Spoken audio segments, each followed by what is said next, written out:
Hello everyone, you are welcome on YouTube channel Learn for Knowledge. Dear students of 5th standard, today we are going to learn how creatures move, questions and answers exercise. आज आपण how creatures move ही जी काही poem आहे जी आपण अगोदरच्या व्हिडिओमध्ये learn केलेली आहे त्या कवितेचे क्वेश्चन्स आणि आन्सर्स आज आपण अभ्यासणार आहोत. Activity number 2. Form pairs. Quiz each other with one many. Point to any object picture in this book and start the quiz. जोड्या करून एक अनेकचा खेळ खेळा.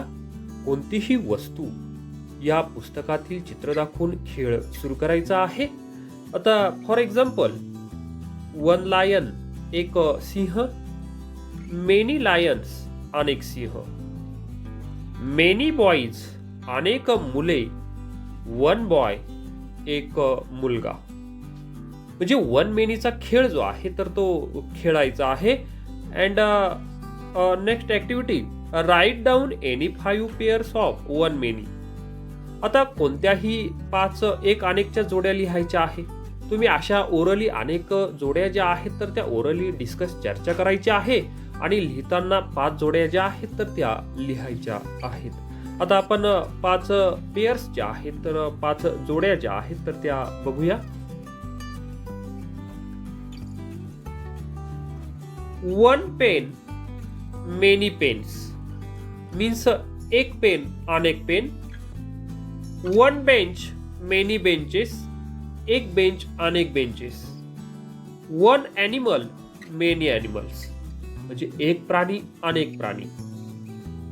वन वुमन मेनी वुमेन एक स्त्री, मेनी वुमेन म्हणजे अनेक स्त्रिया. वन शीप मेनी शीप एक मेंढी अनेक मेंढ्या. नाउ ऍक्टिव्हिटी नंबर 3, डम चरेट्स means मुकाभिनय. One person acts out any line in the poem silently. Others guess what it is. आता एकाने कवितेतील कोणत्याही ओळीचा अभिनय न बोलता करून दाखवायचा आहे. म्हणजे काहीही न बोलता त्या ओळीचा अभिनय करायचा आहे, कृती करायची आहे आणि बाकीच्यांनी ती ओळ कोणती आहे तर ती ओळखायची आहे. हा खेळ आपण या कवितेबरोबरच इतर ज्या काही कविता असतील किंवा पाठ असतील त्यामध्येही खेळू शकता. हा खेळ आपण वर्गामध्ये खेळायचा आहे. Now activity number 4, list all the action words from the poem and add other action words to the list. आता या कवितेमध्ये काही कृती दाखवणाऱ्या शब्दां आलेले आहेत. या शब्दांची यादी करायची आहे आणि या यादीमध्ये अजून इतर काही ऍक्शन वर्ड्स जे आहेत तर या इतर ऍक्शन वर्ड्सची भर आपल्याला टाकायची आहे. आता या पोयम मध्ये आलेले ऍक्शन वर्ड्स कोणकोणते आहेत बघा. या पोयम मध्ये आलेले ऍक्शन वर्ड्स आहेत walk, leap, crawl, dive, swim, wiggle, swing, hop, spread, sail, dance, run.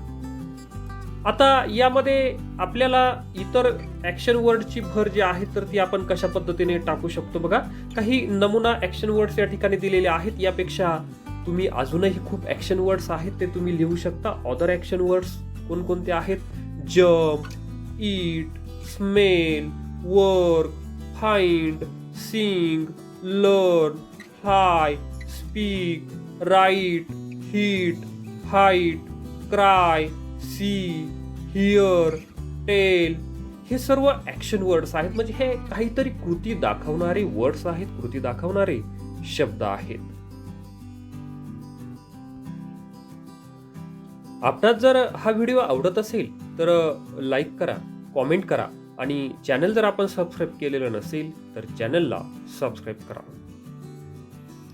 Now activity number 5, try to make as many meaningful sentences as possible using the table below. आता खाली दिलेला जो काही table आहे, तक्ता आहे, याचा उपयोग करून आपल्याला जेवढे सुचतील तेवढे मिनिंगफुल सेंटेन्सेस अर्थपूर्ण वाक्य आपल्याला तयार करायचे आहे. हा टेबल जो आहे, या टेबलमध्ये जे काही कॉलम्स दिलेले आहेत, या कॉलम्समधील प्रत्येक कॉलम्समधील वर्ड्सचा यूज करायचा आहे आणि यापासून आपल्याला सेंटेन्सेस तयार करायचे आहेत, वाक्य तयार करायचे आहेत. आता कोणकोणते वर्ड्स या टेबलमध्ये आलेले आहेत बघा. Rain, a stone, a river, the wind, boats, clouds, smoke. आता सेकंड कॉलम मध्ये बघा. Falls, rolls, runs, blows, flies, sail, float, sings, rises, spreads. Third column मध्ये from, down, to, in, on, across, up, over. Next column मध्ये बघा. The sky, the hill, the sea, the river, the ground, the bottom of the sea. आता या table पासून आपल्याला sentence कशा पद्धतीने तयार करता येतील बघा. सेंटेन्स आहे. फर्स्ट सेंटेन्स आहे. The rain falls from the sky. Second sentence. Rain falls to the ground. Third sentence. A stone rolls down the hill. Now fourth sentence. The river runs to the sea. Now fifth sentence.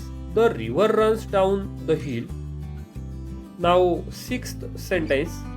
The wind blows across the sea. Now seventh sentence. The wind blows to the sea. Eighth sentence. Boats sail down the river. Next sentence. Clouds sail across the sky. Next sentence. Clouds float in the sky. Now next sentence. A stone sinks in the river. Next sentence.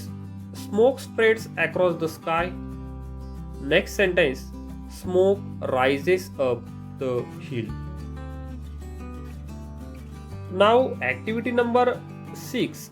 Read the following words at a glance and complete the phrase.